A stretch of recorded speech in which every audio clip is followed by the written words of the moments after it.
Programang ito ay rated SPG, striktong patnubay at gabay ng magulang ang kailangan. Maaga ngang natapos sila Madonna sa pamimigay ng pera, pero hindi sila makauwi dahil wala pa si Tanggol. Hanggang gabi ay hindi talaga dumating si Tanggol. Hindi rin nila ito matawagan. Iniisip nila Enteng na baka pumunta si Tanggol sa mansyon nila Ramon. Pero sa pagpunta nila doon ay wala si Tanggol. Kaya dito na silang lahat kinabahan. Alam nilang may nangyaring masama kay Tanggol. Labis ang pag-aalala ni Don Julio at Ramon. Hinala ni Ramon ay si Rigor ang may kagagawan sa pagkawala ni Tanggol. Sa kabilang banda naman ay nasa bahay na nila Fatima si Tanggol.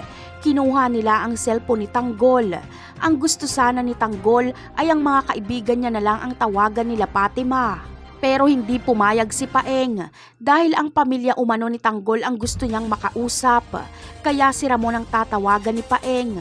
Ayaw sana ni Tanggol na malaman pa ni Ramon ang tungkol dito dahil alam niyang uubusin ni Ramon ang pamilya Benito. Pero matigas talaga ang ulo nila Paeng. Akala nila ay niloloko lang sila ni Tanggol. Masaya ang gabi ng pamilya Benito dahil bukas ay makukuha na nila ang ransom kaya milyonaryo na sila. Ang hindi nila alam ay bukas din ang simula ng impyerno nilang buhay.